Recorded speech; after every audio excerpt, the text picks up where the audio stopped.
Continuamos con más noticias. No olvides suscribirte a nuestro canal.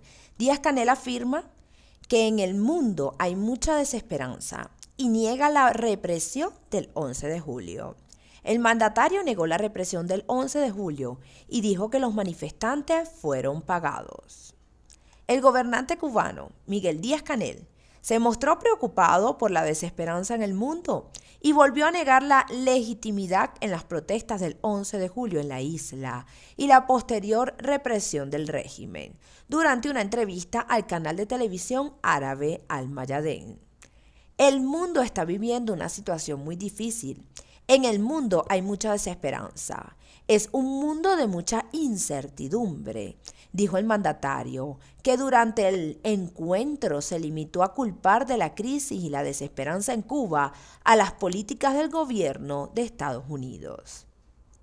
En otra parte de la entrevista, se refirió a las protestas masivas del 11 de julio del 2021 en la isla y afirmó que una parte de la gente, como es natural en Cuba, hacen reclamos y aquí hay todos los mecanismos, todos los espacios para que la población pueda reclamar situaciones sobre las que tienen algún criterio. Hubo personas que fueron pagadas para realizar protestas en forma de hechos vandálicos. Hubo personas que salieron confundidas, algunas pagadas para realizar hechos vandálicos que no eran protestas pacíficas. En nuestro país hay tranquilidad ciudadana. Uno puede transitar a altas horas de la noche, por la madrugada, y no te ocurre nada. Hay seguridad, expresó Díaz-Canel, quien a su vez ha sido acusado de mentir sobre esas manifestaciones. Prosiguió con delirantes declaraciones. Aquí hay diferencia del mundo. No fueron las fuerzas del orden del interior ni las fuerzas armadas a sofocar con represión estas protestas. Aquí una gran parte del pueblo revolucionario salió a defender la revolución a las calles.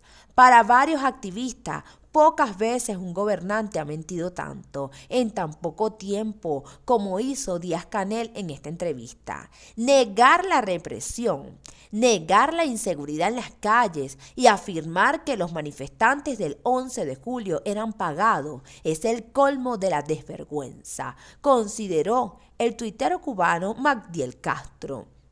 Un forero explicó que yo soy de San Antonio de los Baños, donde iniciaron las manifestaciones del 11 de julio, y la gente de mi pueblo no fue pagada con nada. Solo era tanta la presión que llegó un momento en el que ya no se podía más, y cuando él habló con el pueblo se le respetó.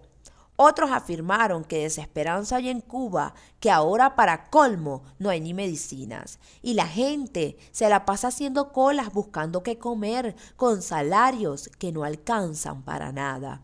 Asimismo, recordaron que el 11 de julio el régimen desplegó a los militares y fuerzas del ministerio vestidos de civil para reprimir a los manifestantes. Díaz-Canel enfrenta desde esas protestas una grave crisis de descrédito luego de que llamara a sus partidarios a reprimir mediante el uso de la fuerza a quienes pedían cambios en la isla.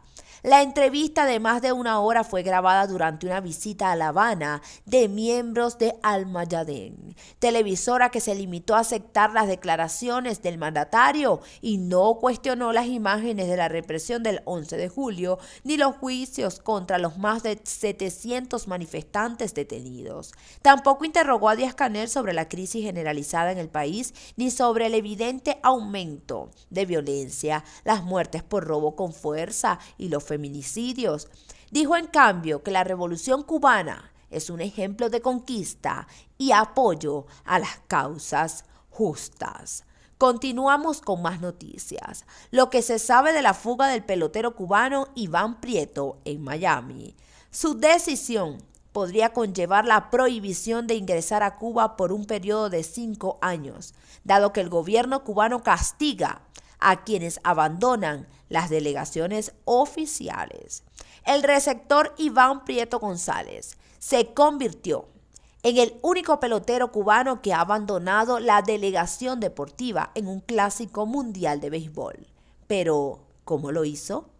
Aunque inicialmente periodistas deportivos aseguraron el Prieto González aprovechó la llegada al Aeropuerto Internacional de Miami y desapareció mientras descargaban los equipajes. El periodista de Univisión, Daniel Benítez, aseguró citando fuentes familiares del deportista que escapó estando en el hotel.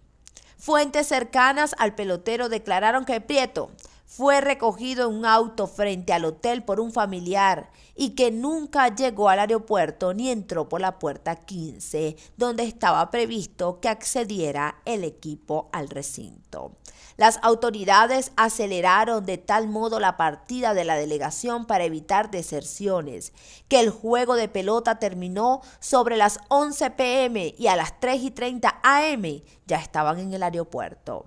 Un detalle que ha llamado la atención es que las autoridades cubanas contrataron un camión de mudanza para transportar la significativa cantidad de equipaje que portaba cada miembro de la delegación. Más allá de detalles sobre cómo lo hizo, lo que está claro es que el jugador no arribó a la isla junto con el resto del equipo este lunes a las 9:20 a.m., cuando fueron recibidos por el gobernante Miguel Díaz-Canel en el Aeropuerto Internacional José Martín. Hasta ahora, el régimen no informó acerca de la fuga de Iván Prieto, de 27 años y natural de la provincia de Holguín. A la pregunta sobre por qué se quedó un solo miembro de la delegación, contestó el periodista deportivo Giordano Carmona, argumentando que son pocos los peloteros del equipo que participó en el clásico que residen solo en Cuba. En este equipo Cuba, que ha sido el más profesional de la historia, solamente hay 6 o 7 jugadores que viven solamente en Cuba. Los demás juegan en el extranjero, Japón, México, viajan, tienen otras oportunidades, dijo Carmona en declaraciones al citado medio de prensa. Iván Prieto no pertenecía al roster oficial, estaba ejerciendo el rol de catcher, es decir, era el encargado de calentar a los lanzadores de relevo durante los juegos y a los lanzadores abridores antes del comienzo de cada partido. La Federación Cubana de Béisbol había anunciado en enero que Prieto cubriría esa función en el equipo.